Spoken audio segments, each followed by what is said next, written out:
What is up, everyone, and welcome to the Random Encounter Podcast, episode 88. I'm your host, James, and I'm joined by Bryant. I have nothing clever to say today. Hey, what's up? Oh, but you got that Okami shirt. It looks really, really I dope. do. I love this shirt. This shirt is really nice. Where, I've had it for a while. It's super nice. where'd you get it from?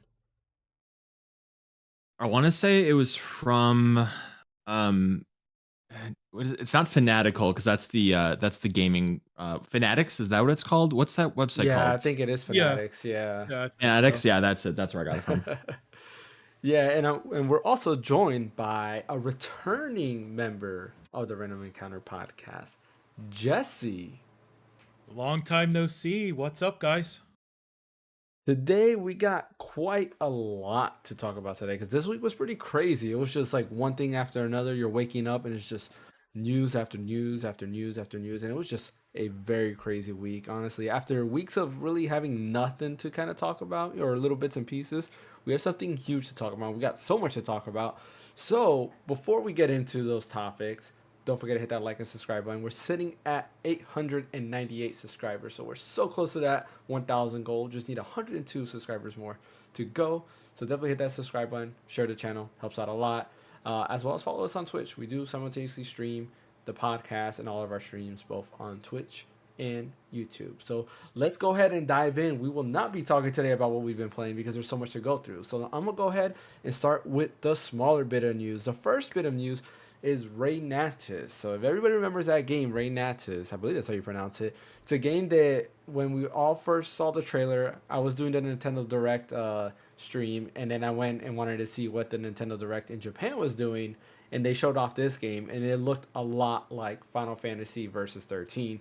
I got super hyped for it, very excited for it. They showed off a new trailer where they're doing a collaboration with The World Ends With You.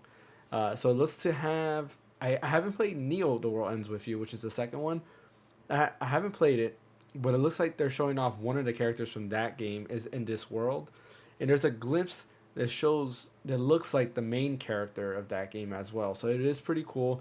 Their official Twitter page did, or Twitter channel rather, officially revealed that they are doing a collaboration, and people are just going crazy because people are wondering, is this the start of the Nomura verse where Kingdom Hearts blends in with The World Ends With You, blending with Raynatis, which is the same team, or not the same team, but a lot of the same team members from Final Fantasy Versus 13, which everybody's excited for because, I mean, if you want to know my thoughts on Final Fantasy Versus 13, I have a whole video about that you can go ahead and take a look at. But I'm super excited for this. I'm glad they're doing that partnership there.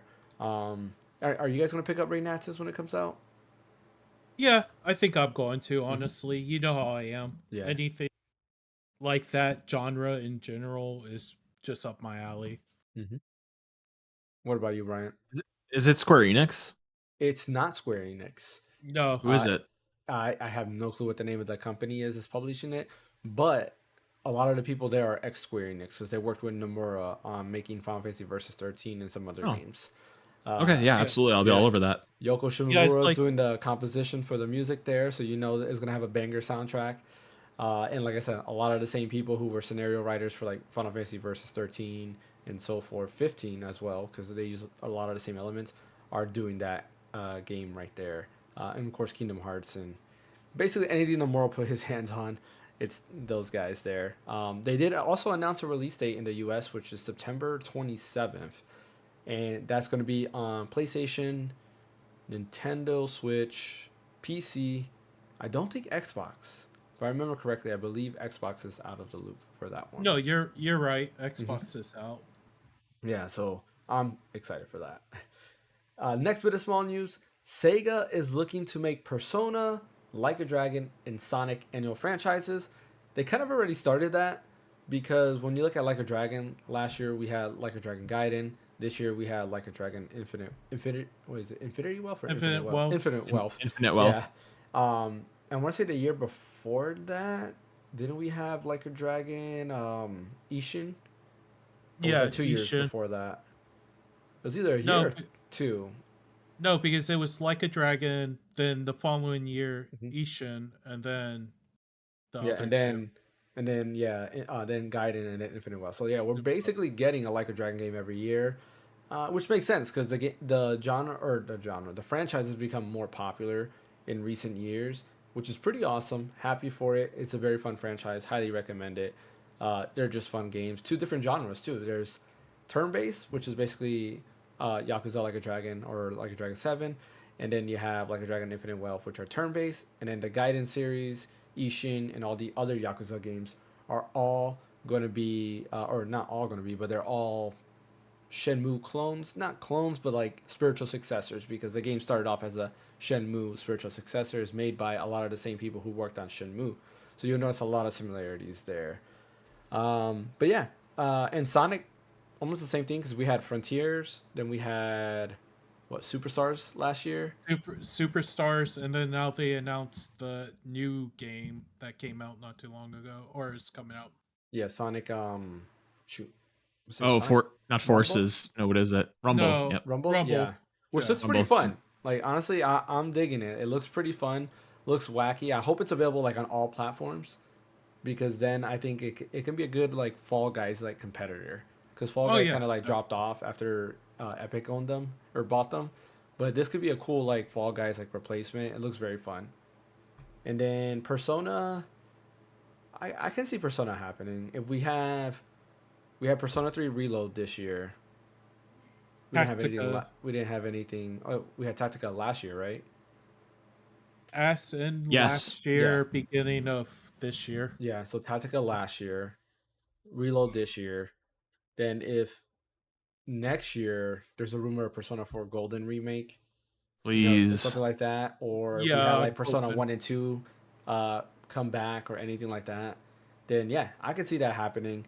Unless they count that mobile release as a yearly release, right? They're considering that from what I was reading, Yep. just as a test market to see if they could push Persona onto mobile. Yeah, So it's like testing in China right now, it is. and Yeah. rumors of a US release.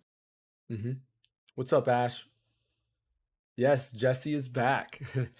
Yeah, um, hey Ash. and then yeah, so I think, what do you guys think about that? If these were all to become yearly, you know, releases, would you guys be okay with this?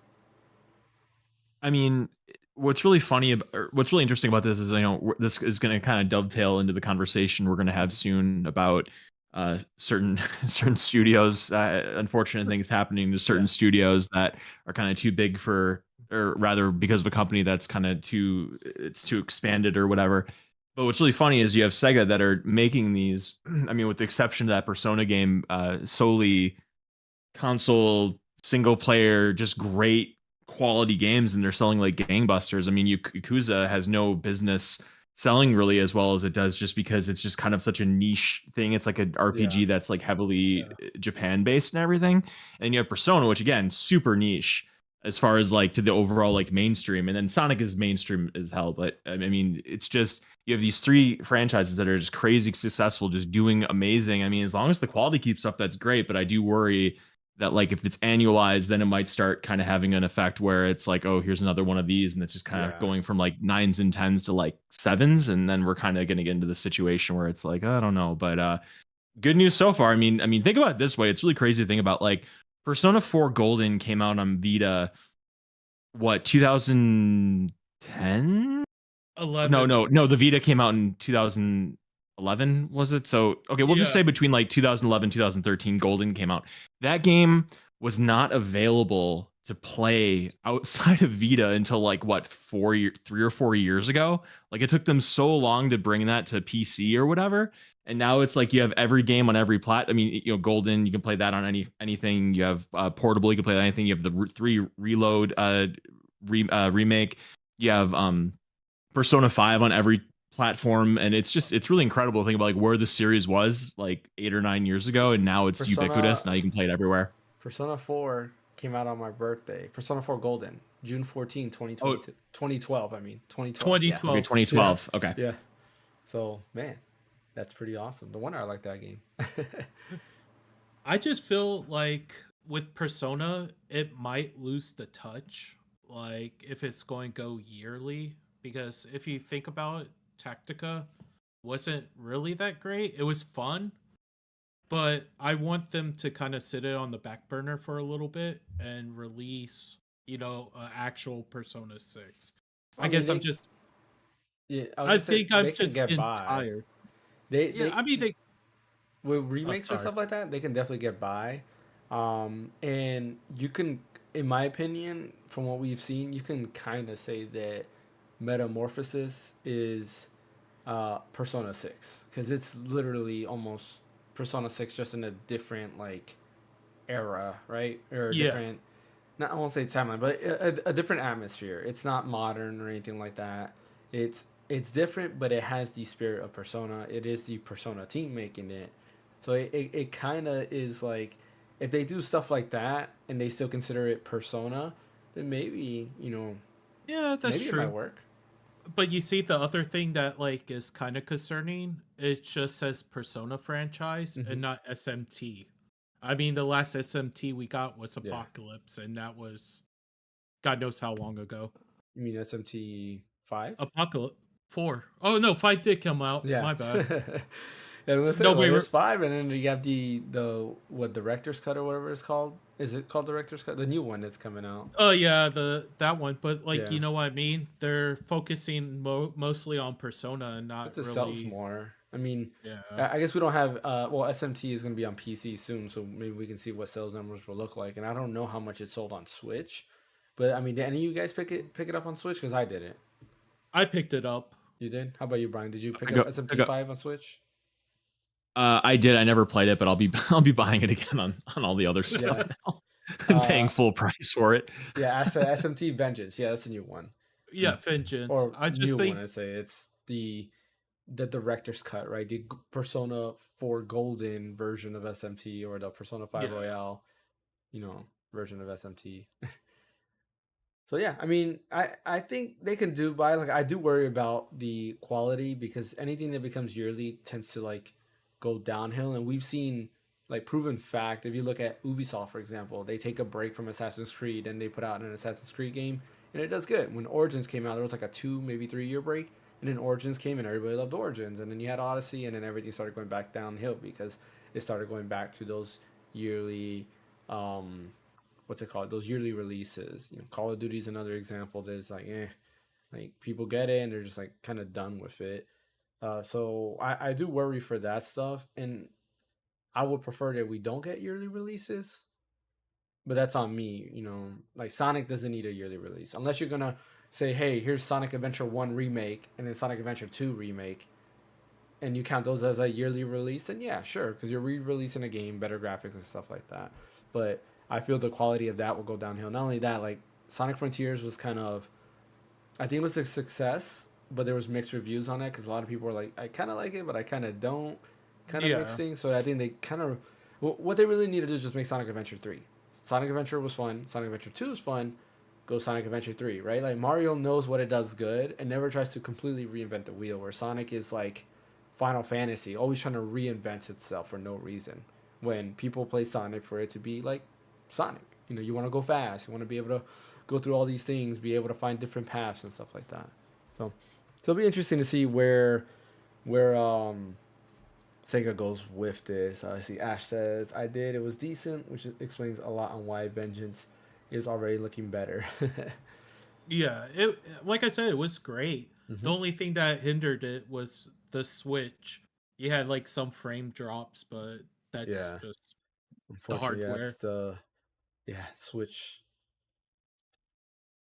All right, let's go ahead and dive into the bigger news. There's some crazy stuff. There's a little bit of small news mixed in with this, but we are actually going to start with something that we've kind of mentioned. We've talked about it plenty of times on the podcast. And in my opinion, I think we've been right. Like, we've been right for quite some time. One of those things is, it's in the title of the podcast episode and in the thumbnail of today's podcast. If you on YouTube, you can see it in the thumbnail. Is the gaming industry pretty much trending in a collapse, right? Is it going downhill?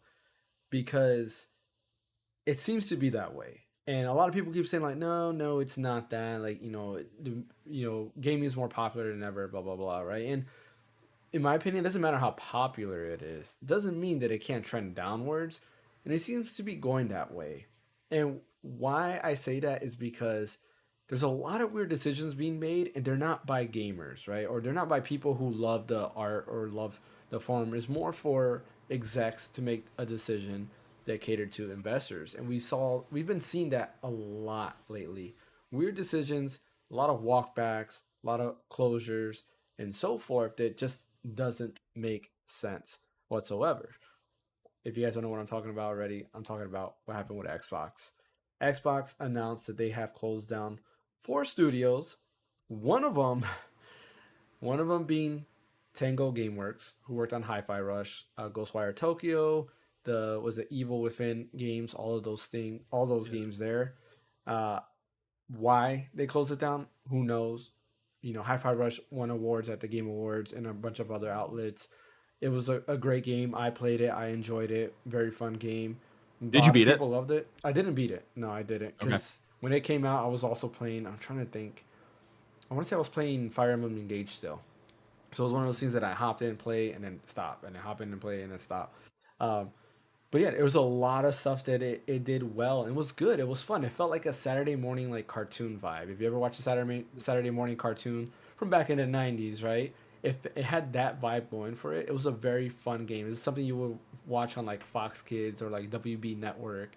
Hi-Fi Rush would have been a great Saturday morning cartoon. Are you kidding me? That'd been amazing. Yeah, exactly. It's so cool. But that's not the only one. They did close down Arkane Austin, who worked on Redfall.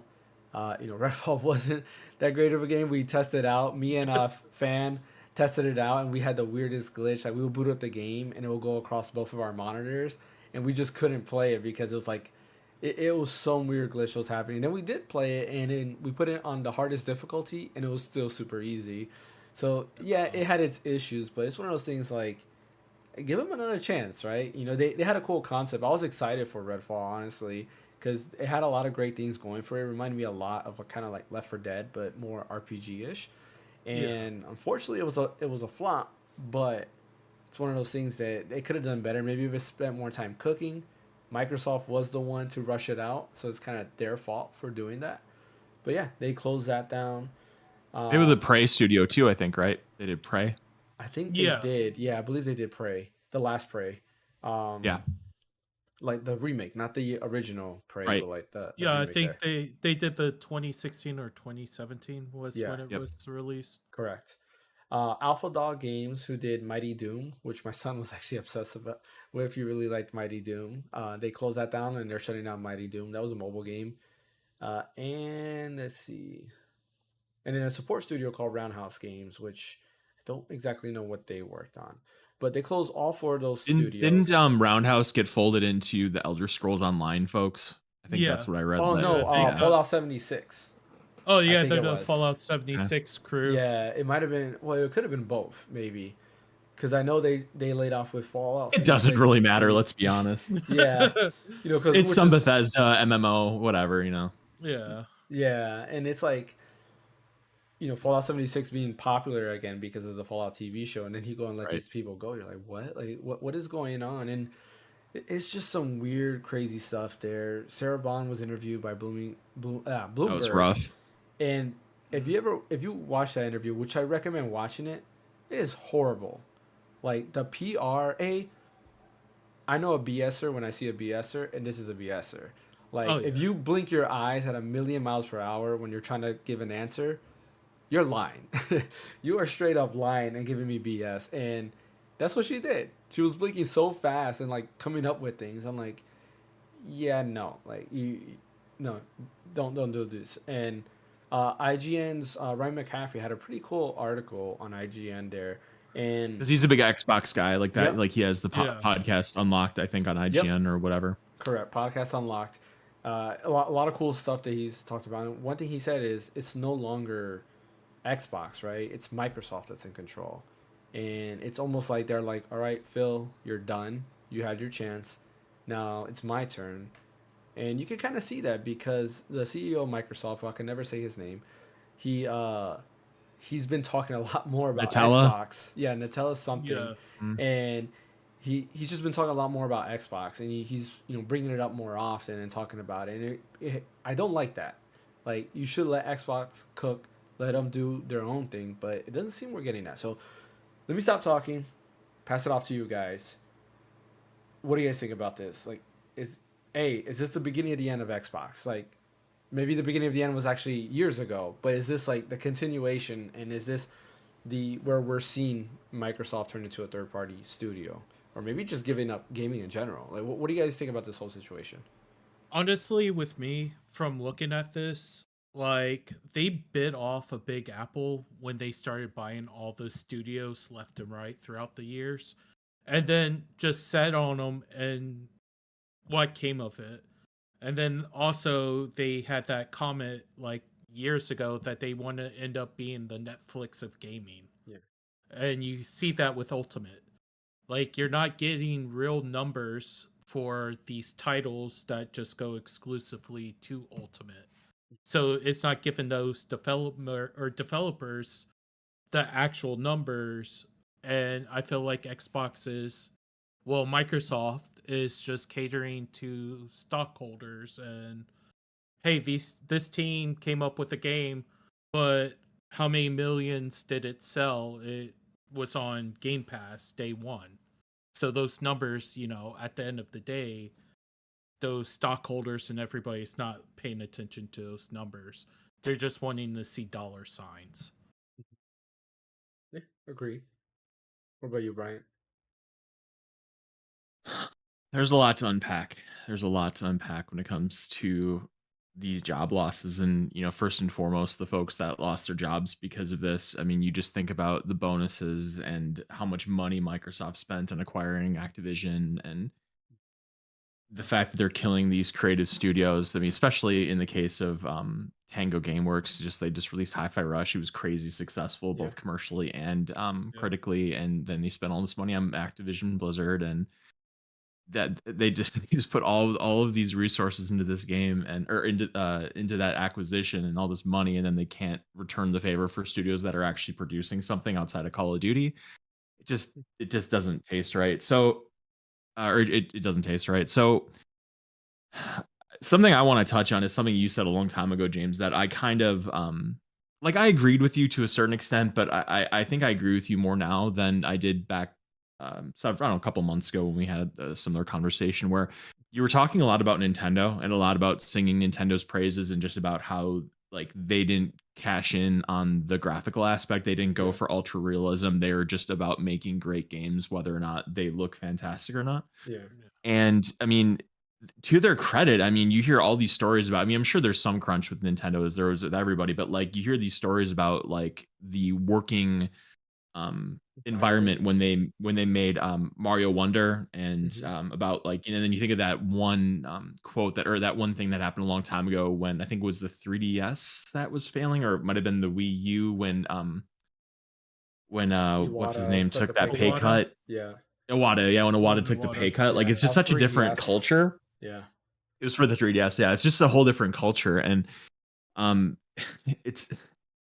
it's just so crazy because I just remember when that Activision Blizzard thing happened, I was kind of on the fence, or if anything, I was like kind of tepidly okay with it, but I wasn't like super into it, but I wasn't super against it. If I had to say what side I was more for, I would have said more for.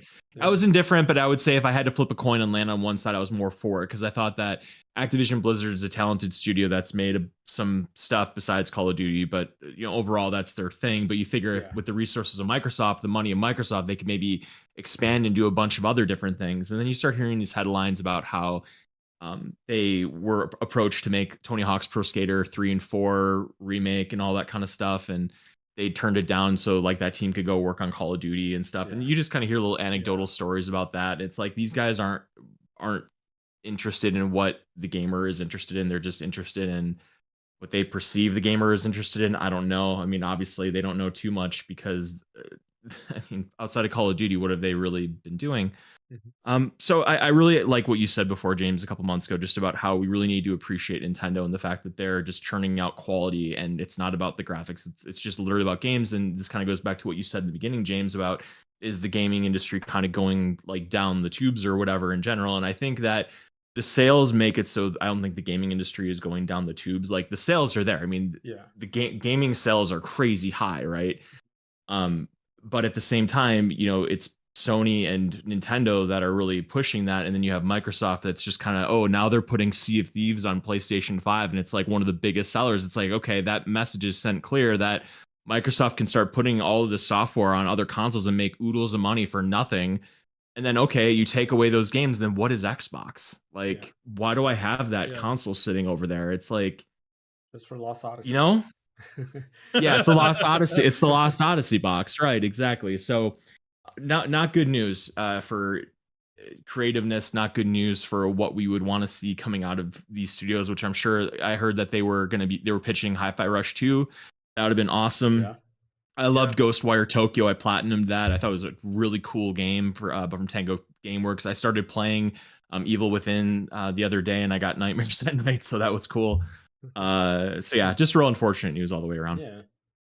No, yeah, and like that's a lot of thing. Like when I talk, I try to do a lot of like analysis. Like I don't like to talk. Um, how can I put it in like a PG-13 way? Like I don't like to talk just to talk or say something just to say something. I'm not one of those Twitter bots out there that just posting stuff just to get a lot of things. Like, I really meditate when I say something, and I look from the outside in, right, outside the box, look at what's going on and see.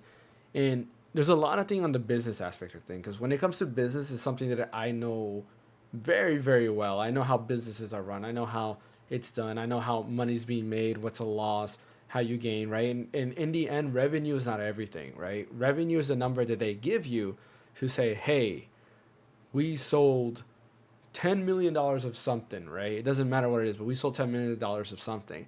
But in reality, $10 million of something doesn't mean anything, because if, let's say, those $10 million you sold costs $20 million, then guess what? It is a loss. It is no longer profitable. It's a loss. So it doesn't matter how much money you made. It's what's profitable. Nintendo was smart. They weren't quick to jump on the HD train. They took it little by little, giving you incremental upgrades and focusing on other things, which I've always mentioned. I've mentioned plenty of times, the fun factor. But because of that, the Nintendo Switch, when they sold it, they didn't sell it at a loss. PS5 is sold at a loss. Xbox is sold at a loss. So they lose a lot of money per Xbox, per PlayStation, right? Where Nintendo doesn't. They gain money for each Nintendo Switch. It might not be like, a whole like 75% profit, but like they're still making some type of money there. And of course, you have the software that goes along with it. The games are cheaper to make. Yeah. Games are cheaper to make too. Correct. And games, they're cheaper. They can use smaller teams to develop these games. They take their sweet time developing these games, so it's not like they're in a rush or anything like that. And because of that, Nintendo's very profitable. Like, I believe, I can't find the article. I was looking for it earlier, but I read it earlier this week, which when we talk about Nintendo, we can transition there. But they had their earnings call this week, which they talked about a bunch of stuff. And one of the things they mentioned was how much profit they made. And they made more profit in the Switch era of gaming that they've made since the beginning of the NES all the way up to the Wii U. Yeah, that's like ridiculous. They made that much profit in 8 years now? I think that the Switch is. So like in 8 years, they've made the same amount that they made in the last what would that be, like 30 something years, right? Like 30. That's crazy. 32, I think, or 31. Yeah, and that's all profit, right? And that's what counts, because if you're not to grow your business, you have to gain profit, right? That's how you grow your business. It doesn't matter if you have revenue. If you last year you had $10 million and the next year you had $20 million, but also your operations costs and everything costs a lot more, then that kind of like balances itself out. That doesn't mean anything. And that's something that I feel that Microsoft and Sony kind of shot themselves in the foot for. Like, people ate up the Uncharted and all these high quality fidelity games, which, don't get me wrong, I love it. Graphically, when I see Rebirth, I'm like, oh wow, this is a beautiful looking game, right? Or Stellar Blade is a great example, or Uncharted, Spider-Man, all the stuff. Yeah, like they look very gorgeous, and I really do like that. But at the same time, it's like, do the pros outweigh the cons? And in my opinion, I don't think so. Like, if you would have lowered that graphics fidelity a little bit, I still would have been fine. I mean, I'm the guy that plays my games on my Steam Deck because I'm okay with it, right? I'm okay with lower setting graphics versus using my actual PC. That to me, that doesn't bother me that much as long as I can get a better battery life and the game is just fun. That's what counts to me. And it's ergonomic Yeah. in bed and all that kind Yeah, of stuff. Yeah, it's great. exactly. And I think that's something that like PlayStation and Microsoft needs to refocus on, which is funny because going back to a quote that happened with Microsoft, they said, while this is all going on, Aaron Greenberg goes and says, Oh yeah. hey, we need to focus on smaller studios that win awards. What was Hi-Fi Rush to you? That was a smaller project that won an award, and you closed down that studio. Like, what? There was also They don't know what they're doing. No. Yeah. They have no clue. They don't know how to manage that, and that's how you can kind of tell that Xbox is no longer in charge. At least that's the excuse I'm gonna put up right now. I could totally be wrong on that aspect, but like it kind of shows that they're not in charge. Either that, or they don't even know what they're doing at all, and they're just running in blind. They're just throwing darts and trying to see what sticks. Because there was a quote earlier where I want to say it was last year where Phil Spencer says that they want to focus more on Japan and diversifying their portfolio. Well, guess what? The one Japanese Close the studio Japanese that you studio. own, They closed yeah, it. you closed it. And I'm like, dude, like, what are you doing? Like, you want more games like this, yet you close a studio that diversifies your portfolio. That's something that I told you I don't like that PlayStation did. They closed down their Japanese studios to focus on these Western games. And now it's like you have that aspect of, wow, every game is the same. You know, some people can argue that Nintendo games are the same because they have the cartoony look and stuff like that. But not really. You have a party game, you have a platformer, you have, the Zeldas, which is, more RPG-ish nowadays than anything, but it's still there. You have the tactical RPGs. You have the RPGs with Xenoblade. You have, if you count Fire Platinum Emblem. Games with Astral Chain, right? You have the action side of things. Bayonetta action. They have a really diverse portfolio for pretty much everybody, and I think they did it the correct way because they know that you can't really just single-handedly do one genre, and they also understand that you might get something that sells 10 million, you might get something that sells 3 million. But if you notice, if something sells 3 million, they say it was good, right? Metroid Dread was a success. It sold 3 million copies. And it's like, that was a success to them. And they were great with it. It was good enough that Metroid Prime Remastered came out. And they're working on Metroid Prime 4 and so forth. So, like, all of that is a success. They look at that and they're like, wow, this is good.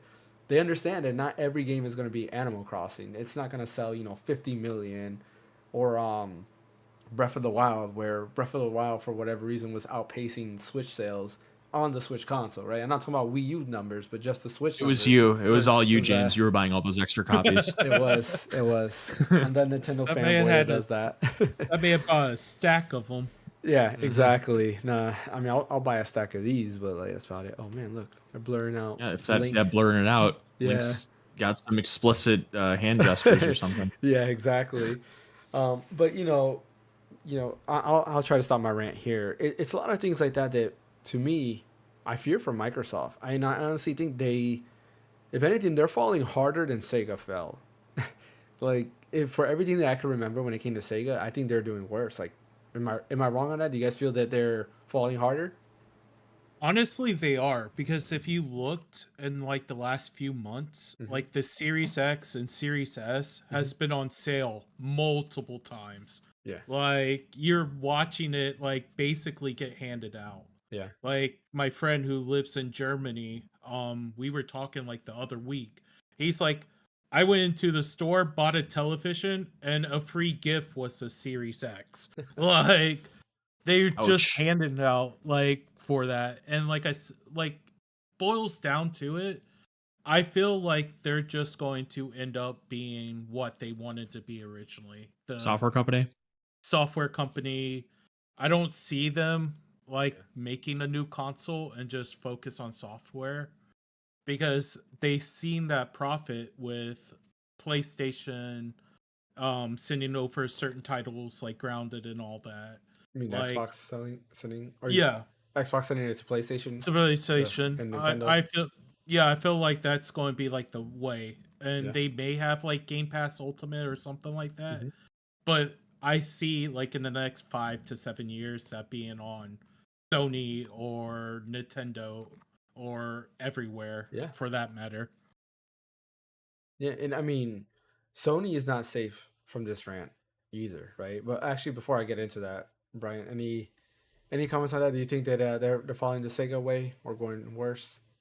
They're certainly adjacent to it. I'm having a side chat right now with Robert, who's watching. You remember Robert from the Mhm. Dragon Quest Yep. podcast that you guys did? Yep. Um, that he brought up to my attention. I mean, this is something that it's kind of common, but like in this context, it's definitely worth bringing up. Is that the 360 was their one super successful console that just went gangbusters, killed it, sold like crazy, won that generation. The Xbox, great little console, but the PlayStation 2 owned that generation. Yeah. Xbox One was the thing that just totally crapped the bed for them when they put profit over innovation, and they did the Connect, and they wanted to be the multimedia hub center, and the Price is Right, and Don Matrick and all that nonsense. Like that's when they got wrecked. And then Series X came out, which was going to be a return to form or whatever. And like in some ways it is, but the corporation has just gotten too big for its britches. And I think one other thing we have to bring into this, because Jesse mentioned it, as far as Game Pass, is that Game Pass is really kind of the elephant in the room. I mean, they put all of their eggs in the basket of Game Pass, and I mean, at scale, Game Pass will make them money and it'll be successful, but like that growth has slowed down considerably. And now you just have people that'll pop in and pop out to play a game on Game Pass, and they're not growing the subscriber model because they're not giving. I mean, yeah, you get some nice, cool games that are coming out on Game Pass, but like people aren't obsessed with the Microsoft ecosystem where they're just going to just become Xbox exclusive gamers and just like spend all this money on Game Pass and not own anything. Like you want to own some things, and if people just can play it for free, like there's no equity there. They're not going to go buy and give you profit and own their games. They're just going to play Game Pass, and if it's not growing, you're losing. So I mean, I definitely agree with Jesse's analysis that I think they are. Unfortunately, I mean, I just think of my library on my Xbox and how I do like some aspects of Xbox, but I do think they could go kind of software, and that's kind of sad because I think competition's good in this space. Because if it's just Sony and Nintendo, I mean, we'll see what happens. Yeah. Exactly. You brought up a good thing about Game Pass, and this is something that I'll rant on a little bit, and I've said multiple times before in the podcast, and even had arguments on the podcast about Game Pass. That what people don't realize is how Game Pass works, right? For a title to be on there, you're giving out a lump sum ahead of time, right? You're trying to recuperate those into, in these subscription services. But the subscription service, what you pay for it has to outweigh what you're getting, and for it to kind of balance itself out, it's very hard. We're at the point where video games, Spider-Man is a great example, cost a lot more than a movie. And it's not the same as putting a movie on a Netflix, or on Netflix, right? A lot more people are involved in making a game nowadays than a lot more people are in movies. So it's not a one-to-one there. When you have something like Game Pass, especially when you're exploiting it with the dollar, like easy to get, dollar upgrades, and have 4 years of Game Pass, you're losing money there. Their hope was to try to bring people to their ecosystem, right? Because that's where they make money. An ecosystem makes money. Microsoft makes 30% off of every game that's sold in the Xbox store or Microsoft store, whatever you want to call it. And when Game Pass came out, basically people weren't buying games anymore on their platform. So it's like they're losing a ton of money in hope of having their Game Pass subscription numbers rise. But what you were hearing from Microsoft was like, yeah, our Game Pass numbers were rising at the time.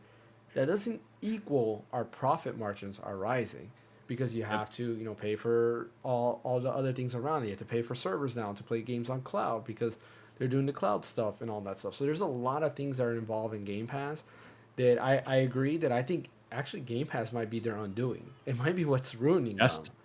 Yeah. And there's a lot of things. Is the argument from a lot of Xbox fans was, oh, we get day one Microsoft exclusives. What? What? Like, Yeah, it's like, Like, oh, okay, cool, but like, like if this was Nintendo, it'd be like, hey, there's Nintendo Pass, you get day one Nintendo games. Like, oh, sweet, you mean I'm getting Mario Wonder, I'm getting Tears of the Kingdom, RPG. Splatoon 3, Like- Xenoblade Chronicles 3, like I'm getting games, or even like PlayStation. If PlayStation were to announce, hey, you're getting day one PlayStation games, they still have a pretty decent portfolio of first party or even second party games that they come out with, and that's a bigger factor than an Xbox. If you have 0 games and you announce that, hey, you're gonna get games day one from our studios, but you're producing 0 games, then what's the point? And that's why a lot of people are dropping off. I remember I was excited for Game Pass, and actually what got me into Game Pass, the Series X was my return to Xbox because I had a 1X. I was like, you know what, this is dumb. Like, why do I have this console? Let's be honest. Lost Odyssey was your return to Xbox Series X. That kind of was because I had it, and one day I wanted to play it, and I was like, man, I don't have an Xbox anymore. But I went and signed up for Game Pass because they announced Dragon Quest Builders 2 and Dragon Quest 11 on Game Pass. And even though I owned them on Switch, I was like, hey, I'll play it on Game Pass day one, with better graphics. And of course, at the time, they had like all the Final Fantasy games that were available on there on Game Pass. They had all the Kingdom Hearts games on there. And I feel like a lot of people were signed up for that. And then, of course, they got rid of all those games, minus, I think Dragon Quest Builders is still on there, maybe? I Something think like that. it's. There's some games Oh, I it's know Dragon that are Quest still there. 11 still there. I know that. No, I think but- 11 left. I'm almost positive 11 left. Did it? But anyways, that doesn't matter. But a lot of the games that I was interested in just started leaving. So I was like, well, there's really no point for me to have it. Like, I pay for Game Pass, and the last Game Pass game I played was Like a Dragon, Gaiden. Yeah. And that's about it. Like, Infinite Wealth is not on Game Pass. I mean, Persona 3 Reload is on there, but I prefer to play it on the Steam Deck. And that's another thing. Like, you mentioned this earlier. Quick there's no PSA. point- Say what? Quick PSA about Reload is that you can go on Xbox and you can add that expansion that's coming out in a little while. You can add that That's to your true. library, and it's permanent. It's not just while you Yeah. have Yeah. Game Pass. So go do that. So I did Continue. that. Yeah, I did do that. Yeah, me too. So go spend the $1, get it, and then unsubscribe Yes. to it as soon Yep. as you're done. But Sorry to derail you, but that's worth No, you're that's good. worth mentioning.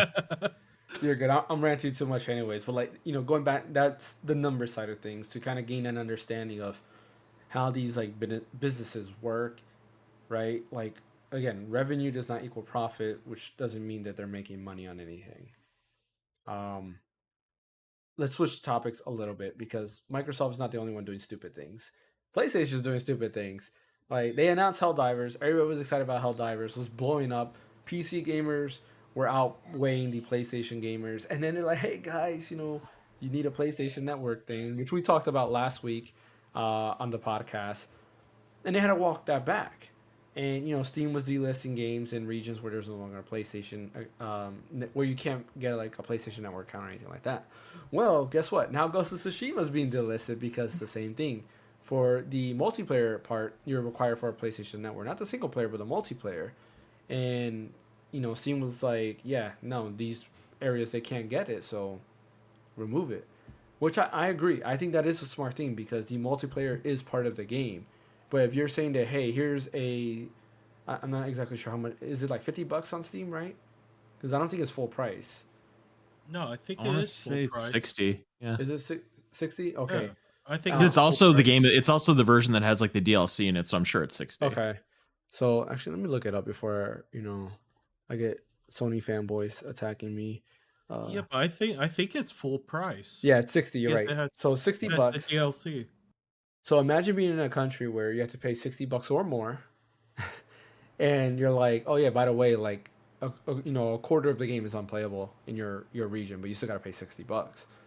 Like, I get it, yeah, like delist a game right away in those countries because of that, and PlayStation is starting to get like all weird with that. There is the argument that we had before is like, it's just a PlayStation account, sign up for it and do it, which I get it, but if your PlayStation account is not available in those regions, then what's the point? And this is stuff that I feel that PlayStation shouldn't do. They got to announce up front, like, hey, this has to be there. They didn't announce that part in the beginning, and now it's like, oh, wait a minute, it is required in certain things, and it's like, I don't know what they're doing with that. I mean, to be fair, PlayStation doesn't have a CEO right now. They have like an interim CEO. They don't have a real CEO. So No one's piloting the ship. yeah, exactly. I know they're It's probably just having some type of untrue. like civil war inside to see who's gonna rise to power or something. Like, who knows? But like, PlayStation is kind of dumb too. Like they're in the how can I put it? I feel like they have become the type of studio that will resell you the same game over and over again. And they're like Bethesda, right? Like, hey, we're gonna sell you Skyrim over and over and over again until you don't like it, and that's where it seems like they're gonna Skyrim on be. your refrigerator. Yeah, Yes. it's like we've gotten 3 Last of Us remakes, right? Or not even 3. We gotten 3 Last of Us Part 1 games, right? We had the PS4 or PS3 version, then you had the HD upgrade in PS4, and now you have the Last of Us Part 1 on PS5. Yeah. Does that mean you're gonna make one for PS6 and then PS7, right? Like, what are we gonna do there? Now there's rumor that Horizon Zero Dawn is getting remade because that got delisted from PlayStation Plus. And I want to say this And is Lego something. Horizon, did you see that? Lego Yeah, Horizon, did you see Lego that? Yeah, that's Horizon's cool. rumor on the horizon, right? No pun intended.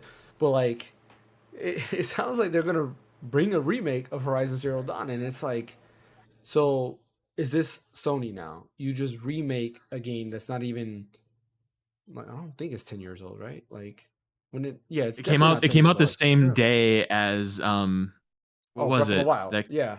Yeah. Breath of the Wild. Yeah. Yeah, So it came out 8 around the years. same time. Yeah, so yeah, Yep. it's Oh, eight. like you're remaking another game where you can go back and remake like And then the sequel came out the same day as Elden Ring, I think.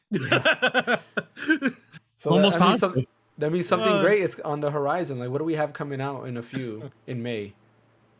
Thousand Year Door, like Paper Mario. Yeah. Yeah. yeah. Paper Mario. That's about Yep. it. I mean, the Elden Ring DLC too. Like, isn't that in May or is Yeah, that that's June? That's June, I think. June. June. Okay. Yeah.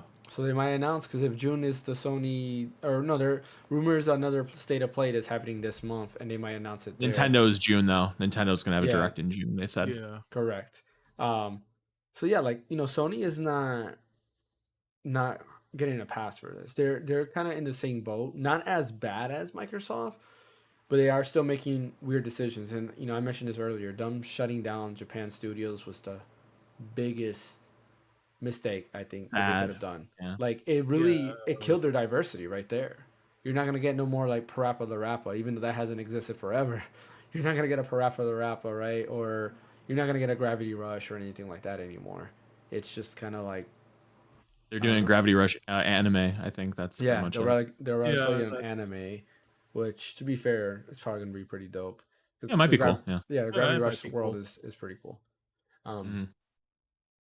But yeah, I ranted enough. So Mhm. let's go ahead and move on to our next topic. Microsoft. I don't know. Good luck. If you're an Xbox fan, good luck. As for me, I need to sell my Xbox Series X. Yeah. As for me, I'm gonna go play some more Lost Odyssey. Yeah, exactly. The Sonic Lost Sonic Odyssey Unleashed. too. What's the other Sonic? Is that the Sonic game you like? Unleashed. Sonic Unleashed. Yep. Sonic Yeah. Unleashed. Okay. That's Sonic Unleashed and Lost Odyssey. Yeah. Lost Odyssey, Sonic Unleashed, Blue Dragon, Blue Dragon. Yep. and Yep. Infinite on Discovery. Those 4 Great. games are the only games that I care about that you could only play on Xbox. I guess like legally, right? You can only play it on the Xbox or PlayStation 3. Yeah. I guess that counts. But Xbox Series X is really the only platform you can play those games on. But yeah, moving on to our next topic because we were talking about Nintendo. Are we talking about Sony? Yeah. Are we still we'll talking about talk a little- Sony? No, we're done with Sony. It was just a little Resident bit of We that. didn't get a chance to weigh in. Oh, go ahead, weigh in. Sorry, go ahead. I mean, with Sony. All right, moving on to Nintendo. No, I'm just kidding. There you go. I mean, with Sony, they're at that weird point now where like they see those numbers and sales from those remakes, like, and I feel like you're going to see an Uncharted remake here soon. Like, throw all 3 games on PS5. Like, they did mention it from earlier about Helldivers at the beginning. For PC players, they might had that PlayStation account login, but for those countries, it just never made sense why sell those games there and have a PlayStation account, and they can't even make a PlayStation account. It doesn't make sense. And then like you started to see with Sony, they started to become really censored about everything too. When they were so open to having outrageous Japanese games like Seren Kagura or like those like niche anime boobs and butts everywhere now. Hey, I'm seeing right now in Discord. Aren't you playing that right now, Jesse? No. Oh, I'm sorry. Oh no. But I see Sony right now with no CEO. They're trying to do something and they don't know what direction to go, to be honest with you. Like they don't have that commander to kind of put them in the line. Yeah. They're just going around doing their own thing and hoping for the best. No. Oh, one thing I quickly want to mention before you get the floor, Brian, is Japan has lost faith in Sony already. The minute Jim Ryan came in charge, they don't even view Sony as a Japanese company. At least PlayStation, they don't view that as a Japanese brand anymore. Yeah. And you can definitely see it in the sales because the PS5 is definitely not trending in the direction that the PS4 trended in Japan. And a lot of arguments there is that Japan is definitely more of a mobile gamer and stuff like that, which is I was gonna fairly say, I true. bet Nintendo's Yeah. doing well. Yeah, but yeah, Nintendo's doing amazingly well amazingly over there. over I there. mean, Princess Peach was the #1 game in Japan in March. That shows Yeah. you where that's at. But yeah, go Bryant. So, just to kind of be in addition to that conversation that we did have last week, and Sony did walk it back. So I have a few things after this stuff kind of got walked back, and then also this Ghost of Tsushima stuff came to light. There are multiple things that can all be true at once that all reference the same thing. One is that Sony did not communicate this well, right or wrong. This whole PlayStation Network requirement thing, like it was required at the very beginning when Helldivers released, but Helldivers 2 had all of those server issues. It was the last thing on anybody's mind to think about, oh, is this required later? Is it not going to be? And like, I think the CEO of Arrowhead said something like, it was always going to be required, but like I pushed it back because of the issues and we just wanted to get the game up and running without any sort of drama from the PSN requirement. So communicated poorly, absolutely poorly, and that needs to be rectified, right or wrong, if you agree with it or not. Two is that PC gamers went absolutely out of their minds overreacting about this PSN login thing. If you live in a country that has PSN, if you bought the game, you can't access it anymore, you can't get a refund, and you can't make a PSN, then like that's crappy. And I don't blame you for being really angry about that. But these people in the US that spend so much time in the game, they don't want to create a PSN account, so they go get a refund after all these hours of playing it, or they send the developer death threats and stuff like that. Like it's just completely unacceptable and just absolutely ridiculous. And then the third thing is that what was my third thing? I don't remember now. But those are the two main things. And then this thing with Ghost of Tsushima, I mean, it's just such an such a unenforced error. That's the word, unenforced error, where they're just doing all of this stuff instead of just letting the games like speak for themselves. It's like, okay, you want to have a PSN login, okay, then you have to come up with a way of like if you're gonna have it being sold in all these different countries, then you have to make it be accessible for these people that can't make one, or you have to come up with a solution. You can't just like throw this out there and just say like we'll figure it out later, deal with it. Like make it work for people. Like, don't you want to sell this thing? Don't you want to make money? Like, what are you doing? And so that's just kind of where I stand on it. I just think it's a lot of stupid errors that they have no reason to be doing, except they just like want to make things overly complicated or something. Yeah, like mention it like you said up front, like put out a press statement, like all Sony first party games will require a PSN account. There, call it a day. Just say that. You're good, right? Because people do make a lot of accounts, unfortunately. Like you gotta do one for EA, you gotta do one for like Activision, Microsoft, Microsoft, all that stuff. You have to do one to log into their games and play. And I think if you say up front, you're this is required, then people have kind of like an idea of like, okay, this is where you're at. This is what's got to be done. All right, we're good. Let's move on, and that would kind of like take out the confusion, take out the surprise, because I agree with people getting upset at things if it's a surprise, because I don't even like that. Like if I'm doing something, right? If I come over to relax and have a vacation, and then you come out and be like, oh, hey, I need you to work by the way, because I don't have, something needs to be done. I would be upset, be like, dude, like, I thought I was coming here to relax. I didn't know I was coming here to work. Like, you know, it's not like that's my like kind of like mentality, if that makes sense. I just don't like surprises in that sense where you kind of just blindside me with all these things, and that's what I feel like Sony's doing. If you're showing one thing but kind of hiding something in between, or you know, announce something later, then yeah, you have a right to be upset. What's up, geek? Um, but yeah, that, you know, that's my take when it comes to that. You know, and I agree 100% like with the overreacting. Like, you know, it's kind of like the overreacting of I was trying to think Stellar Blade. what it was. Yeah, I mean, Stellar Blade is another one. Like, Yeah, there's like similar. way too many overreactions. Like that game is just. It brings out the worst in gamers, like seriously, because there's the every way, sexual shape, or aspect of form. it, and Yeah, yeah, Yeah. it went from censorship, all that. it went from being it went from being like, oh, look at this female protagonist, blah blah blah blah blah, and now like, oh no, now they're doing the censoring. No, blah, blah. It was just so much back and forth for like, dude, like you you guys who are arguing, I know you're here because you just want to argue. Like, you're nitpicking every little thing, like, and you can tell that. Like, those type of people who are arguing back and forth are the people who just want to argue. That's why you'll see that the random encounter does have a Twitter feed. I rarely post because I've learned something, a very key component, and that is some things are just better left unsaid, and they're not worth it. And that's me. I'm the type of guy now, like, you know what? This is not worth my typing, right? I could be using these fingers to go ahead and play some more Fire Emblem or something like that, right? I was waiting to see how you're gonna end that. Like, use these fingers to play the piano. You know? Yeah.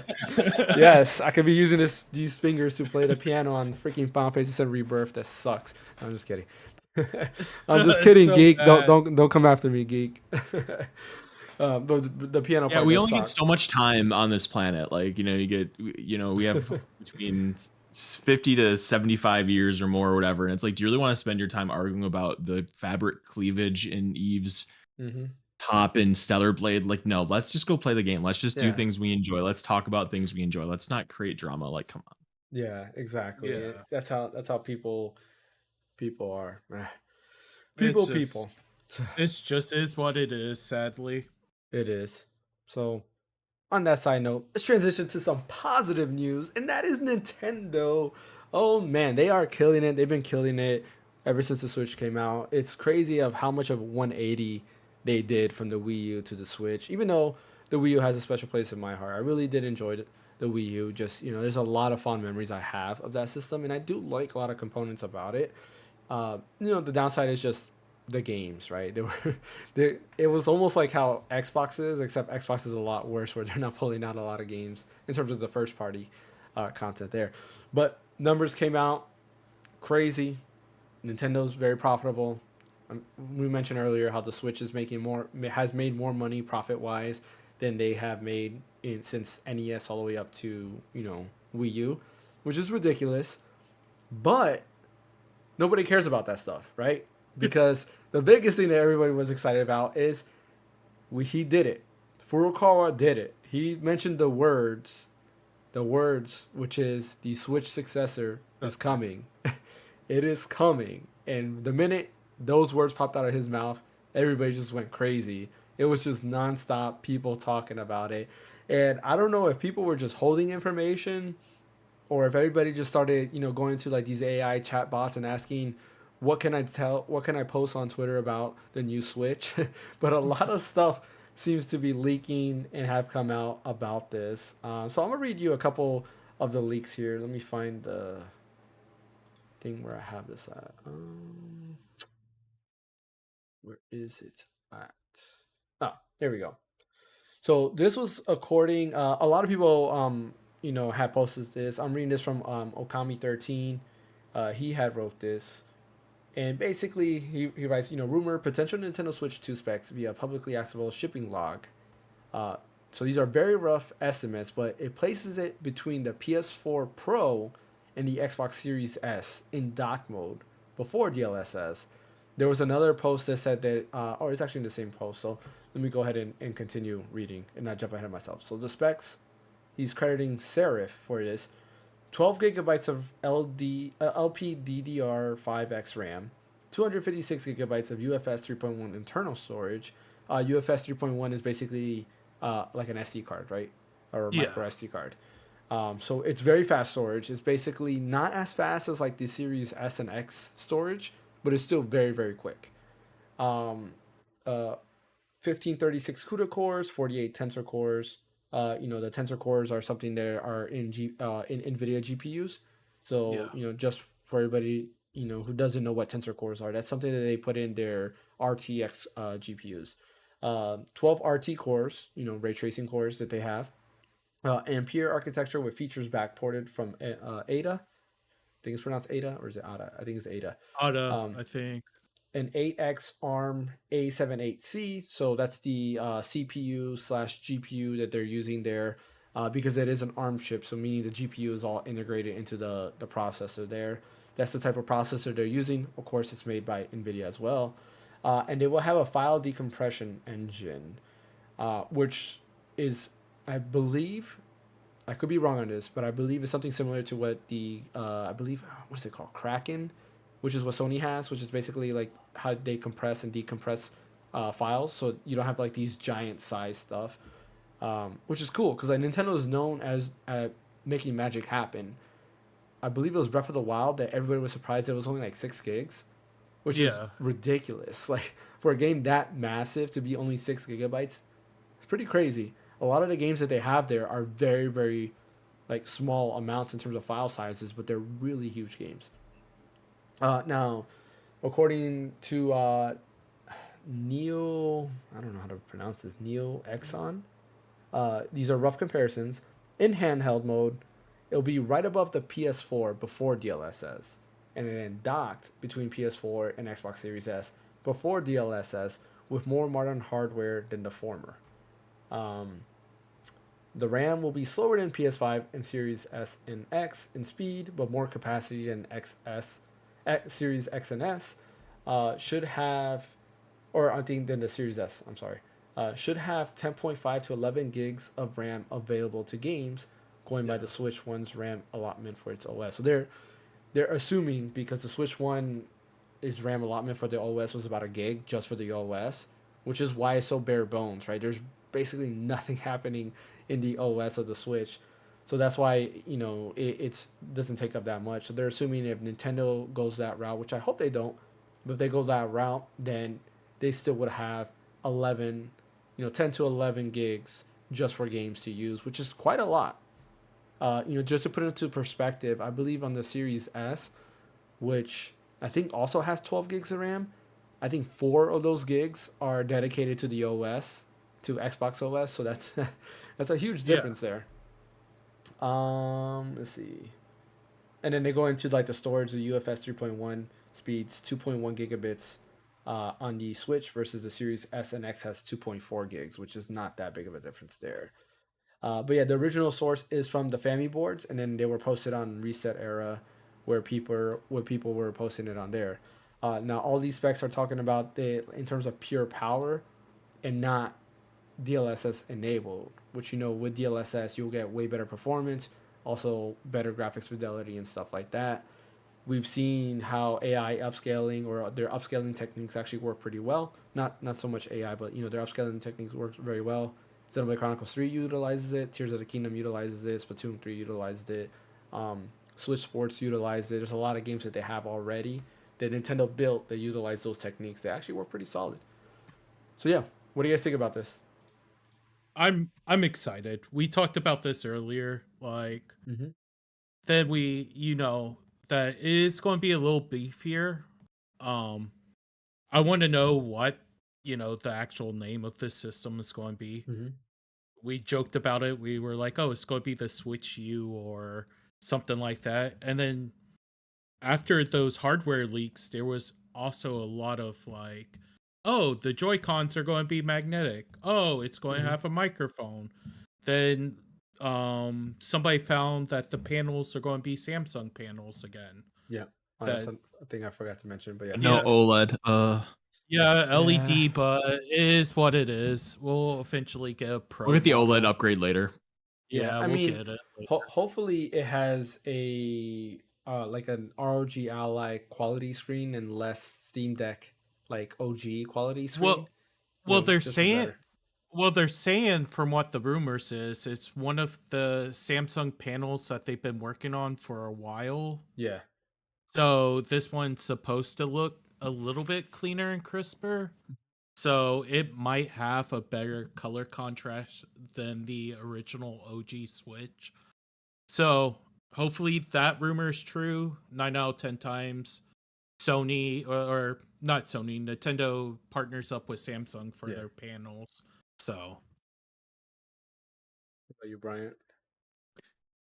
I mean, it's not going to take a lot to make me get one. I mean, I really hope that they find a way of making it more ergonomic in the hands Yeah. because the thing just kills your hands if you have big hands. I don't know about small hands, but for me, it's just super uncomfortable to hold.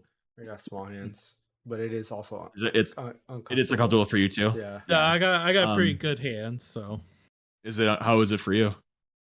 comfortable. Do you find the Honestly. Switch comfortable? Yeah. You have grips on your Switch, man. No, I do not have grips. Oh yeah, on the you have Switch. like that plastic thing on the Joy-Con, But so that helps. well, out. because it's the Pokemon Yeah, it doesn't edition, count. I have to keep those Joy-Cons nice. Like that's the True, only reason. But Okay, even well, my I'm talking about. Go ahead. even my OG Switch, when I was working with James, he could tell you I was comfortable without the little protectors on them. Okay. He's lying, but go Well, ahead. I'm I sorry. hope I hope they make the Joy-Con joysticks better because the sticks are just so awful on the Switch. Like there's no range to it. They just feel so cheap and everything. And the bump in power will be nice. I really look forward to see what they're able to do because like with the stuff they're able to do on Switch is really magical. Like when you think about how gigantic Tears of the Kingdom is, it's just incredible Heck, what they're able to do with that. even how impressive Pokemon Violet and Scarlet was. I Like thought those had a lot of criticisms because of like the glitches and stuff in those games. It was super Yeah, but buggy and very it was super inconsistent. buggy, but like the world, when it was out, the world was Just like the big scope. and Yeah. yeah. So yeah, that's pretty much it. I mean, I'm really excited. I can't wait to see what this looks like. You and I are definitely going to do a live stream of that Nintendo Direct in June. Like if it's during when I'm working, I'll take off. I don't care. We're doing a Yeah. live stream for Yeah, that come no, hell or high same water. here. I would be more than happy to jump on board with you I guys. am I'm absolutely looking forward to that. So yeah, I can't wait to see what the news is that's gonna come down. Maybe it'll be exactly like it was when Switch came out. Maybe it'll be like the announcement in like November or like the trailer in November, and then it comes out like in March of 2025 or something like that. Like that'd be really interesting. Yeah. Yeah. So here's some numbers for sales. So fiscal year 24, right, which was the last fiscal year that ended in March. You're looking at hardware sales. They have 15.7 million units sold. It's actually down 12.6%, where the year before they had 17.97, so almost 18 million units sold, which is expected, right? It is aging hardware, but their software sold, they were at 199 million, so almost 200 million in terms of software.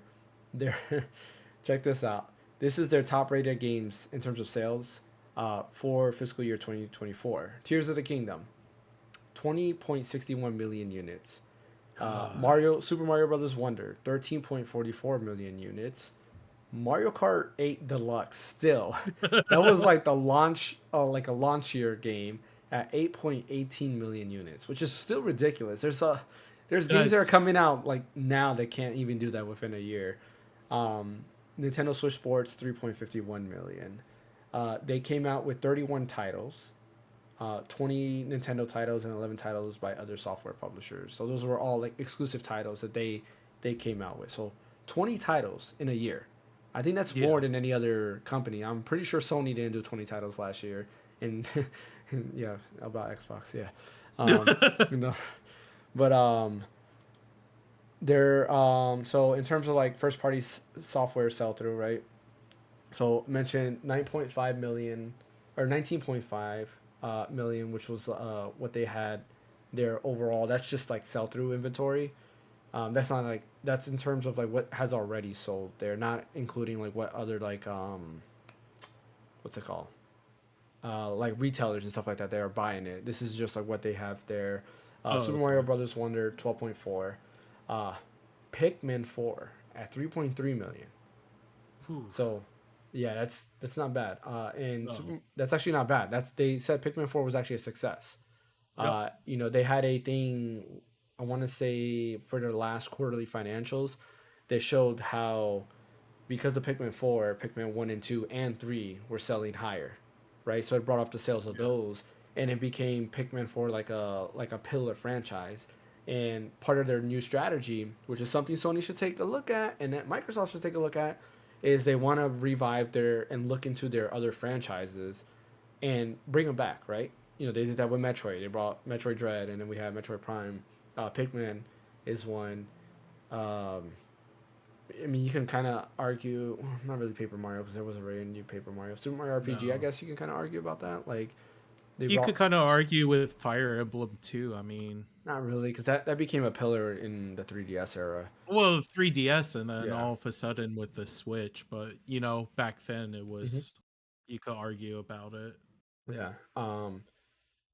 Then they have looking at Mario Kart 8, 8.1 million, Wii Sports or Switch Sports, I mean, 3.6 million. Scarlet and Violet was 3.3 million, so the same amount as Yeah. Pikmin 4 for that year.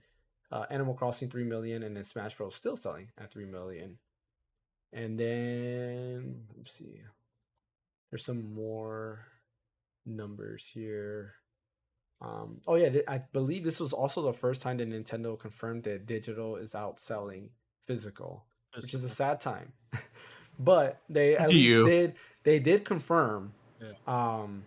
going back to some Switch 2 stuff, they did confirm that these new Switch will be backwards compatible with the old Switch.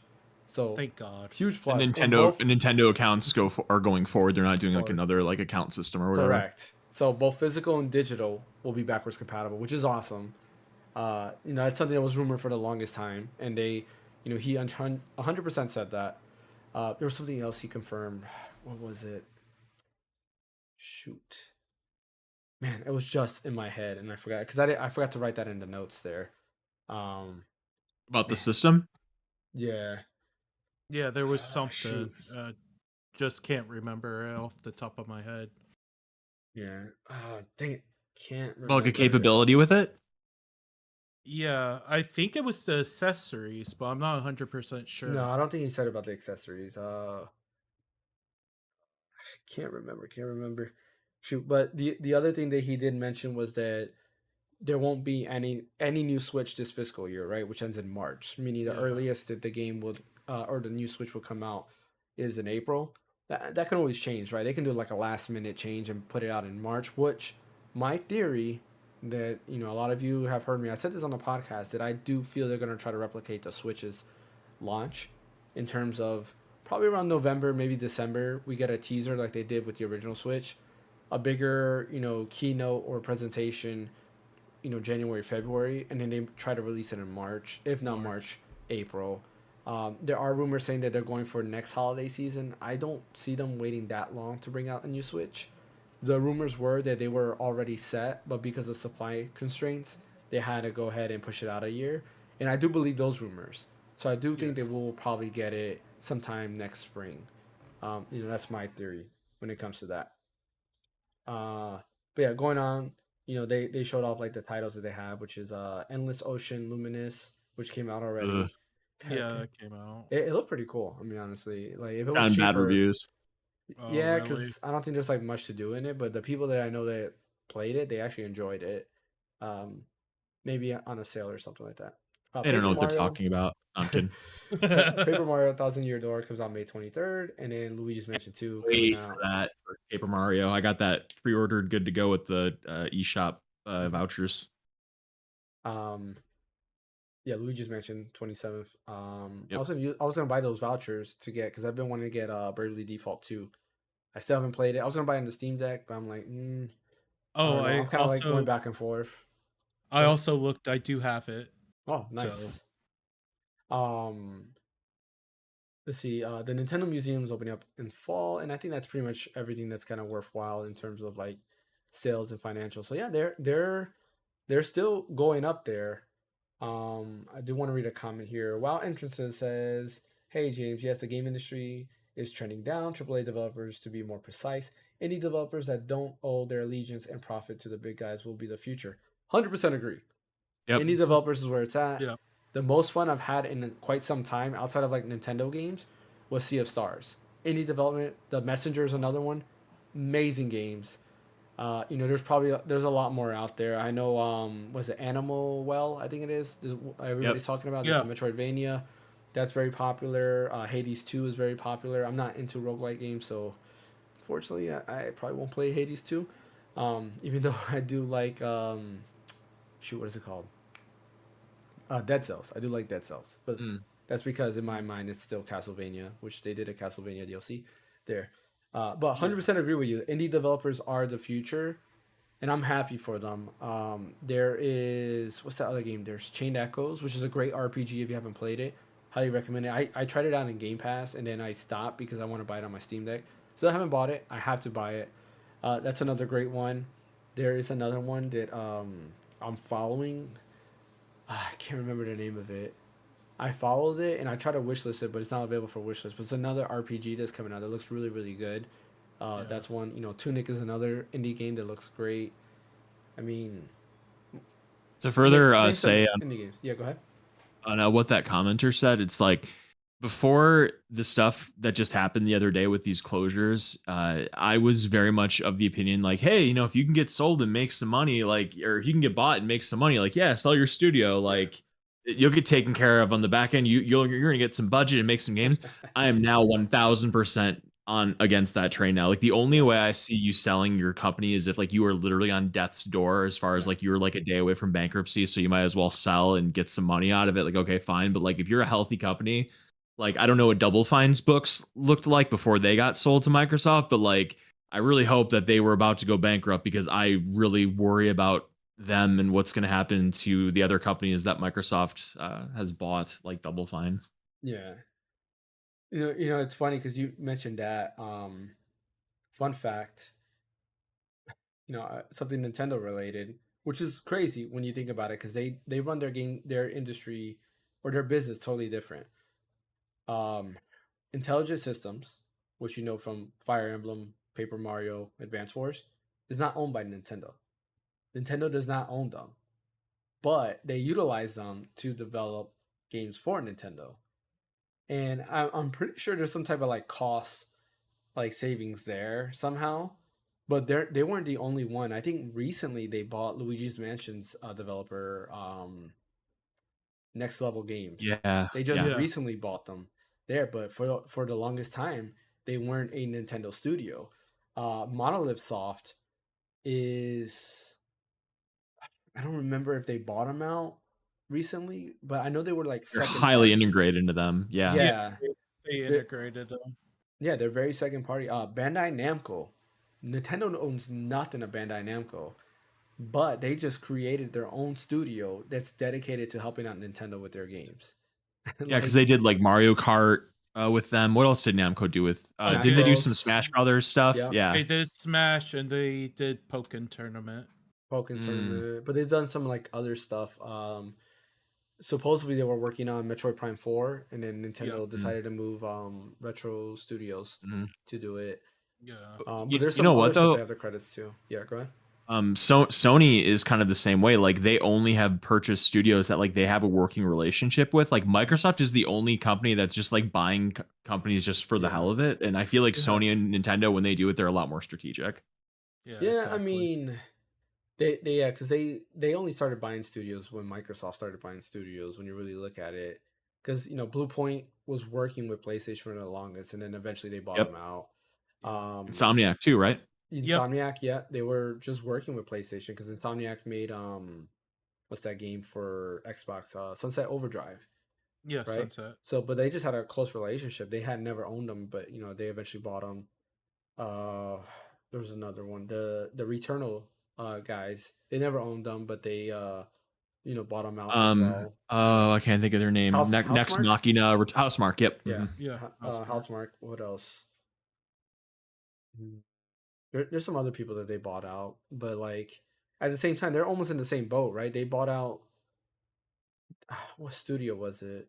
some studio that they bought that were full of ex Call of Duty devs, and then they closed down that studio too, and no game ever got produced from them, or was it a partnership that they Oh did? It was something like that. Was it like no, no, Fire Studio or something? Fire yeah, Sprite. Maybe that's what it was. It was I think something so. like It was that. one of those because they like had something, and then next thing you know, they didn't have it anymore. They just said they Kinda. were working on a game for PlayStation exclusive, and then Oh, you know Nothing what? came. Fire Sprite made the Horizon VR game. They're still a company, but like their CEO just got fired, or the game director of Horizon Call of the Mountain just got fired apparently. So I mean, that's interesting. not at all what we're talking about here, but that is interesting. Yeah, Yeah. but yeah, there's a lot of like things, and yeah, the AAA game outside of Nintendo, the AAA game industry is just in a downward trend, and it's going to be interesting to see like what happens in the future. Games are becoming more expensive, and when you look at it, you're seeing the effects. There is no single first party game, major first party game rather, coming out on Nintendo, right? Because Stella Blade is not a What, first you mean party game. Nintendo? Did I say Nintendo? You Yeah, said you Nintendo. said Do you mean I'm Sony? sorry, I meant PlayStation. Yeah, I'm sorry. Okay. Mhm. PlayStation. Stella Blade is not a first party studio, right? It's a second party studio. Um, what is it? The Rise of Ronin people. Was it Team Sucker Ninja? Team Punch. Ninja. Team Oh, Team Ninja. Yeah, Yeah. Ninja. they're not a first party studio. They're second party studio. Who else? I guess those are the only two games that have come out this year, right? So like they don't really count in this. All their first party, like we don't know of any new Ghost of Tsushima game, any new Insomniac game, any new Naughty Dog Maybe we game. will soon with the rumored PlayStation event that's Yeah, apparently imminent according Yeah. to rumors. Maybe we'll find something out. yeah. We'll probably find something out, but we won't get anything because they said no Yeah. game this year, and it's a worrisome trend because if these games are taking years and years to make and money and lots of money, especially with these companies being all U.S. based that we mentioned, and the economy is slowly trending downwards. It's like what's going to happen in the future with these big budget games. I do agree with the quote that Phil Spencer might have said, but doesn't talk about, or Aaron Greenberg said that we do need smaller games to kind of go in between. And it's something that, I hate to sound like Nintendo fanboy, like even though I do love Nintendo a lot, but it's something that they've done consistently, right? And PlayStation used to do this back in the day. They just don't do it anymore. Is they have a mixture of these bigger games to small games, right? You had a Mario versus Donkey Kong, you had Princess Peach. Like, these are smaller games in between the bigger games, in between the Mario Odysseys and the Legend of Zeldas and all that other stuff. And I do think you gotta outweigh and kind of have a mixture of both. You can't just be all AAA, all these demanding games. You have to have a good balance, right? If there's no Yeah. balance to the force or anything like that, you're not gonna, I don't know. I just don't think you're gonna make it. But that's my take on that. But anyways, as far as Switch 2 news goes, or Super Switch, new Nintendo Switch, whatever you want to call it, everybody here is gonna pick It'll up be one, new I Nintendo assume. Switch. Oh yeah. Oh yeah. Yeah. No, I'm getting it day one. Because I mean, you sell your old Switch. Like let's say it's 350, right? You sell your Yeah. old Switch. Like I have a Switch OLED. Like I bet I'll get at least 200 for it. Then it's like, Yeah, but I don't know if I cool. could I sell can. my old Switch. Like, I still got this. Yeah. I still Well, got you have this kids. You have boy. kids to give it to. Yeah, they have their own Switch. Oh, they do. Okay. Yeah, Well, they can have I, two Switch. I'm part of the reason Nintendo Switches that we're selling. I well, at one point I had like 4 of those things like just laying around. Yeah. I mean, just look at it. I had to buy the minute these Joy Cons were announced. Like, I had to buy them. I've Which showed one, them the Legend of before. Zelda? Yeah, Yeah, the All the same ones. ones I bought. yeah. I had to buy them because I was like, it's Zelda. Like, why not? There Well, was that a. was like how that Pokemon OLED. Mhm. Like I had the OG first like run, like day one Switch, Yeah. and then I saw the or that OLED, and I was like, I guess I have to have it now. Mhm. Like I really want it, so Yeah. Yeah. It's gonna be interesting. I'm excited. Nintendo still has a lot to like show because they've been pretty quiet, right? Princess Peach. I'm sure a lot of people were excited for that. I didn't pick it up. Mario's really the Thousand Year Door. Paper Mario: The Thousand Year Door is really the only game that I'm I'm buying really that. excited for. yeah. Luigi's Mansion 2, like I have it on 3DS. Like I don't know if I need it on Switch. I probably won't. Yeah, you I mean, do. we'll see. That's I know, right? yeah, Yeah. that's the same with me. Like I Uh, think Thousand Years Doors about it for me. For yeah, Nintendo. but like my hope, I'm still hoping out on is a Twilight Zelda. Princess. Yeah, Twilight Princess and Wind Oh Waker. man. Bring it over. Like What if this that's is. in the direct? If that's in the direct, James, I'm gonna send you a pizza. Oh Oh man. Oh man, yeah. I'm We're gonna have a gonna pizza party. cry. Nintendo. Yes. I'll We will. cry that day. Dude, if that's in the direct, I will. I don't know. I will flip out. Like it'll be You'll crazy. scream. It'll go viral. We'll have some memes. Yes. It'll be wonderful. I'll be. Oh man, you don't know how excited. And then while they do that, they can bring back the Twilight Princess amiibo because I still need that to my collection. I am missing. Let's see. The Link one, the Link Yeah. Twilight Princess amiibo. Yeah. I have that his one. pose Yeah. is so cool because he has like the sword like downwards. Oh man, so cool. Because I have Skyward Sword. I have, of course, all the Breath of the Wild and Tears of the Kingdom ones. I even have the Zelda one. I have Majora's Mask. I have Wind Waker. I have, of course, Young Link. I have Ocarina of Time Link. These are like one of the few that are open. I don't open all of mine. So like I have almost all of them. I'm just missing. I think it's the only one, Twilight Princess Link.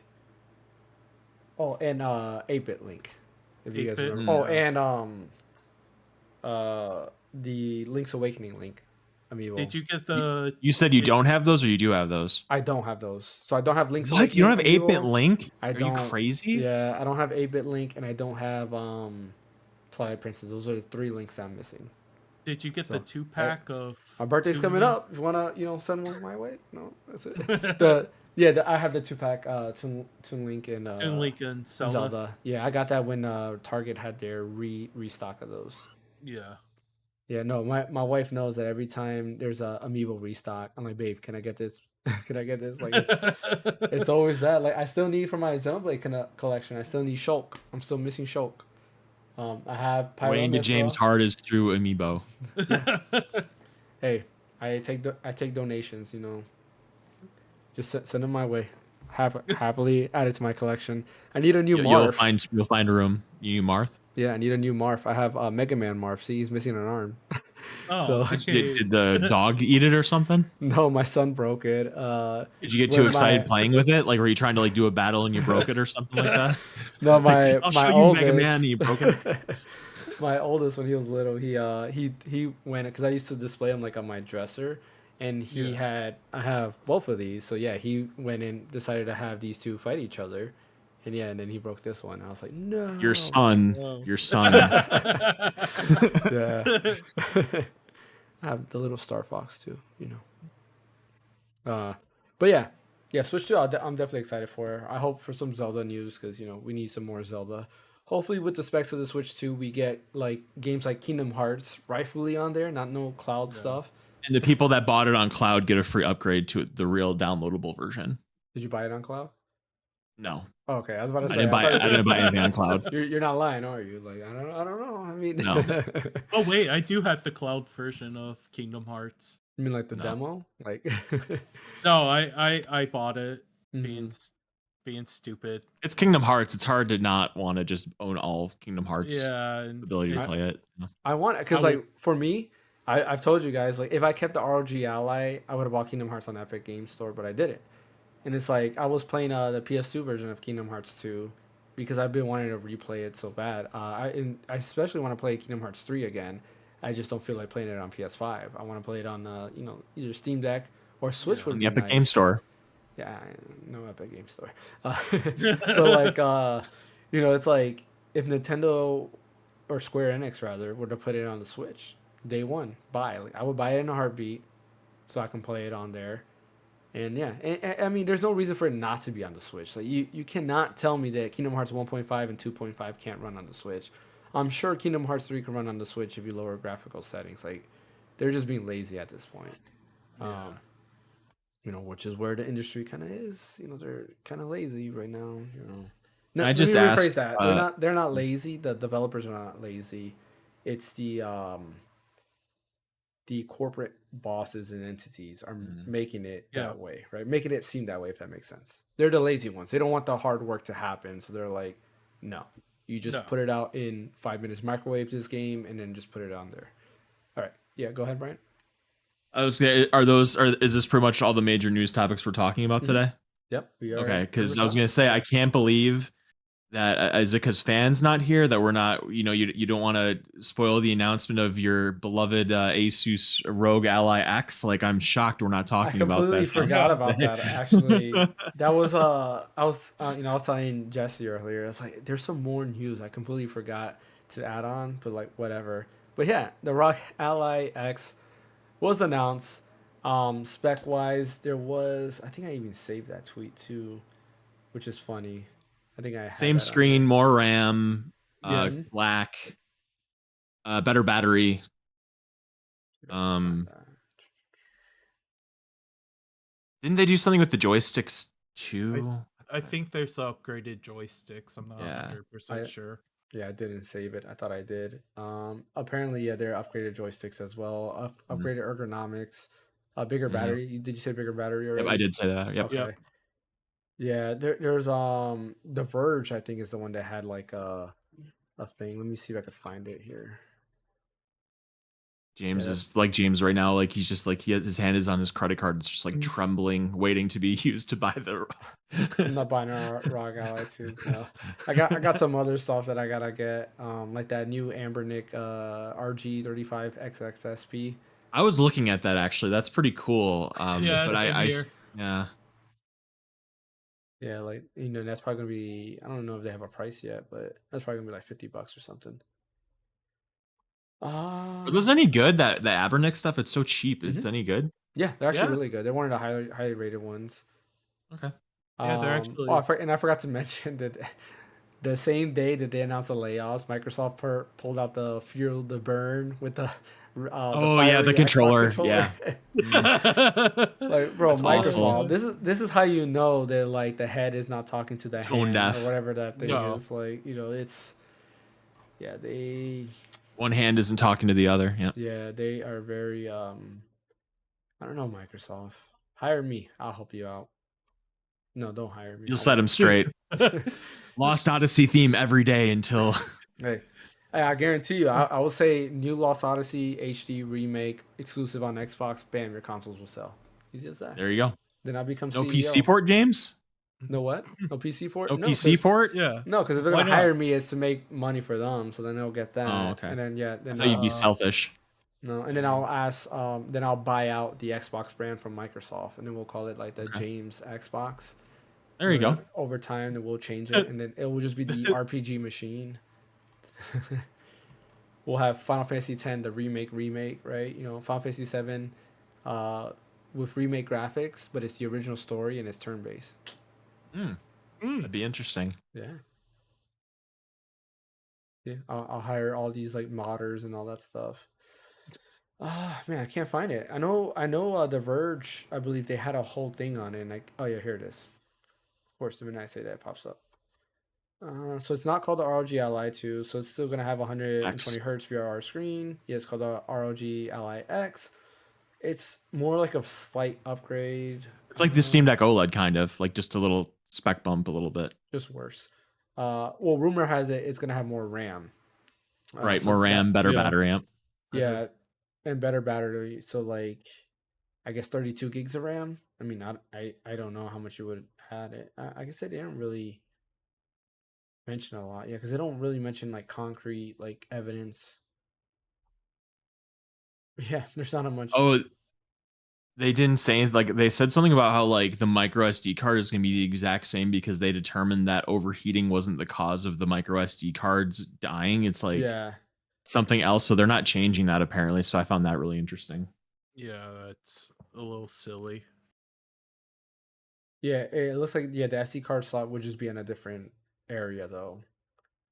Okay. I mean, it could make sense. I do agree with them because it probably the SD card reader itself is not overheating because of it reading the data or in writing the data. I think it's because the exhaust is right there, so it is overheating. It's just not because of the SD card reader's fault. If that makes sense. Does that Well, make their sense? engineers definitely know more than me, so I'm not going to pretend to know what I'm Yeah. talking about. Like it's kind of like if you tape up a vent, right, and then your device heats up. Whose fault is it? Is it the device's fault or is it your fault? Right, it's your fault because you taped up the vent.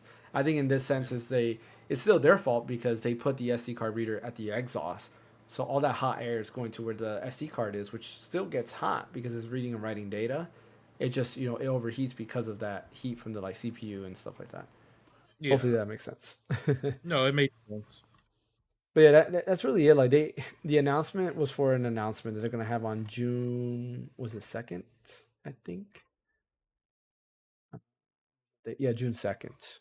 So Yeah. June 2nd, they will have a full unveiling of the ROG Ally X, which well, it's supposed to be more expensive, which means I'm not gonna buy it. There's other things I can buy with that money. Yeah. Such as 1,000-year door. I can buy a bunch of copies. I can buy all of my subscribers a copy of 1,000-year door probably. No, just kidding. And all your podcast hosts too. Yeah, all the podcasts. Yeah, just buy everybody that, right? I'll buy Microsoft employees some 1,000-year door stuff too. CEOs, I mean. Okay.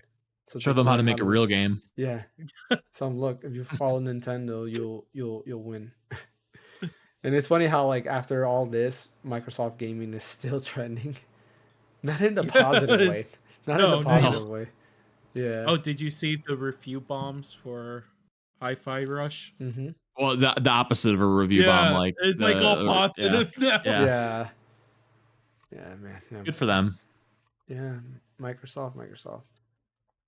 Oh, quick side note, just for Hi-Fi Rush. I'm always kind of like I'm weird about like when I double dip on games. Like if it's a game like I really love, like the Pixel remasters, I bought that on PC, I bought it on Switch, I bought it on PlayStation because it's like games that mean something. I'll triple dip on them. Mm-hmm. So Hi-Fi Rush is a game I really love, so I bought it on PC and I bought it on Xbox. And I'm like, it came out on PS5, I really love it, but I'm not going to triple dip because like that's like a Microsoft property that is like Xbox and stuff. But then gets closed down, so then Sony had it on sale, so I'm like, you know what, Tango Gameworks doesn't belong to anybody anymore, so they're not an Xbox property, so I triple dipped and got it on PlayStation. So mission accomplished. Are you gonna get it on Switch when it comes out? Yeah, if it comes out on Switch, yeah. Yeah, but do you really get to come on Switch now? Yeah, I think it said it got rated like recently. Oh, okay. Yeah, cool. Yeah, I'll buy it on Switch. So sure. Yeah, probably look good on the OLED display and the OLED Switch. Oh, guarantee. Mm-hmm. But that's everything that we have for today. Any last minute thoughts? Let's see. Really? I don't think anything else really happened. Yeah, nothing that really popped up that was super important. Minus Xbox slowly dying, but yeah, just I got nothing. Just play games, find time. It's just the hard resource right now. Yep. Yeah. That's where I'm at. I'm in a debate right now internally. Like, the Switch 2 news got me hyped up. It is not hardware related. Kind of not hardware related. They're going to make a Final Fantasy VII Rebirth remark after your existential crisis playing it the last couple weeks. No. Yeah, how was that play you did last night? It's funny. It was, like we're getting there. We're getting there. Had to do some side quests to, make the story go correctly and stuff like that. Make Tifa kiss Cloud. Yeah, it did a lot of work there, but we got that done. Now so you pushed your action figures together so they could kiss, like Dark Element and Spaceballs. Hey, I will say this though, that the little like drama scene where with Cloud and Tifa, the little like QTE stuff, that was pretty cool. I did enjoy that actually. Yeah. Are you talking about the play part? Yeah, the play part. Yeah, Loveless. Yeah. It's like that was kind of cool. Like I did enjoy That's that. Cool. Like the effects and everything. Like that was pretty cool. And how they see Jesse is kind of touching too. Yeah, especially at the end of Arab singing and Jesse Biggs and Wedges there. Yeah, that was like Yeah, I teared up when I saw that. Yeah, very very sad there. But no, the should have said spoiler alert. Oh well. Oh shoot. Yeah. Oh well. The game came out pretty sure months ago. Yeah, I'm pretty sure everybody has beat it except me. So, I do want to mention that my internal struggle is basically, I'm thinking of going back to my Switch and finishing any game that I have not 100% like complete, not 100% completed, but gotten to the ending, because there's a lot of games in the Switch that I get to the ending, I kind of like drop off there and don't beat the final boss. It's just a habit that I have. Like Tears of the Kingdom, like what? I'm towards the end.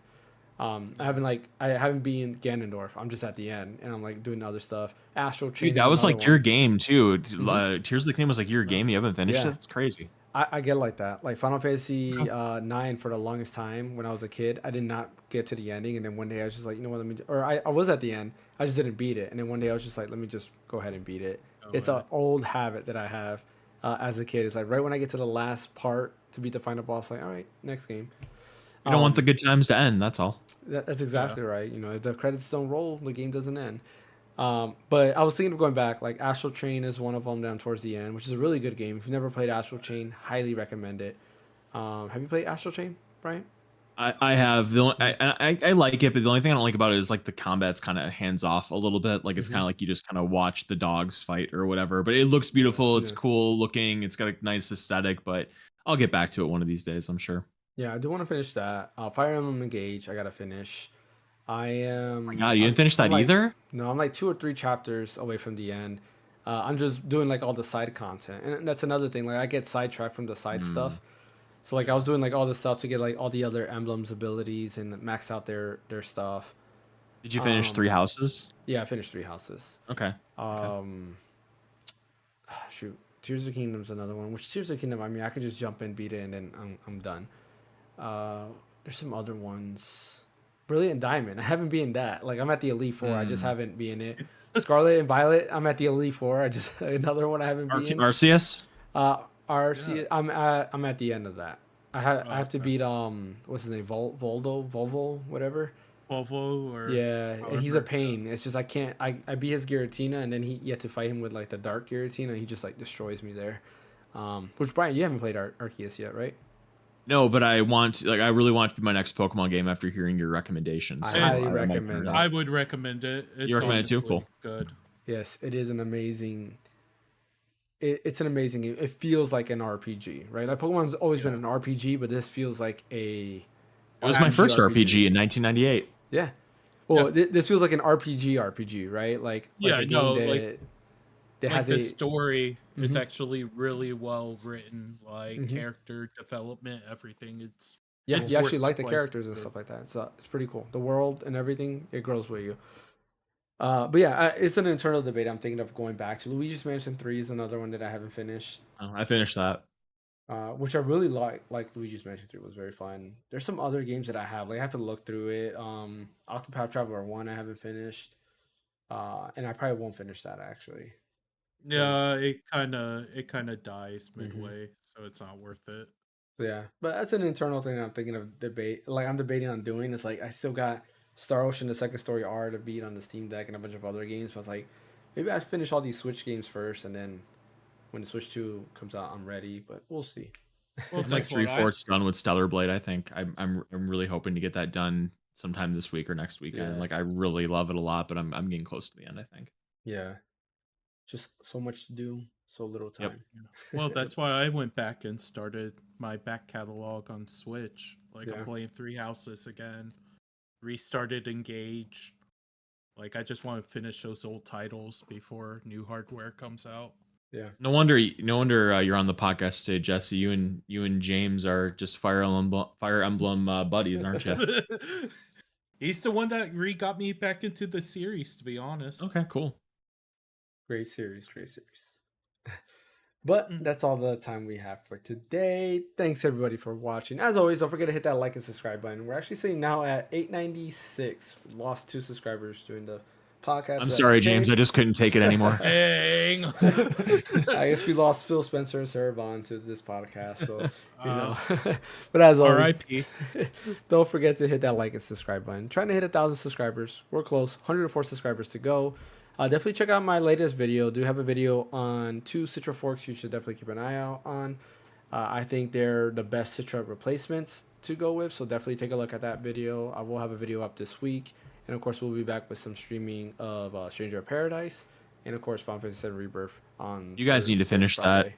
That. Yeah. Strangers of Paradise. You need to finish it. We're close. We're at where we're at is basically to get to Gilgamesh's ending. It's just step by step, but like there's as you climb these floors, you have to fight Gilgamesh in between.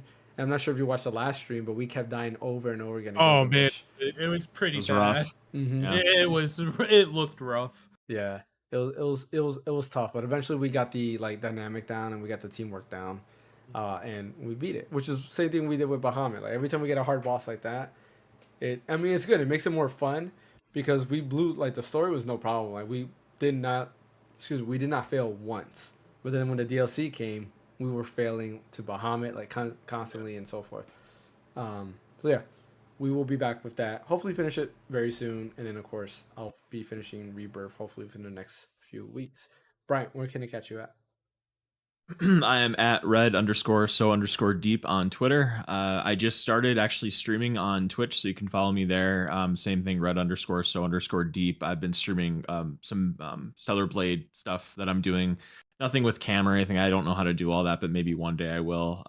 But yeah, that's what I'm doing right now. Red So Deep on Twitch and Twitter.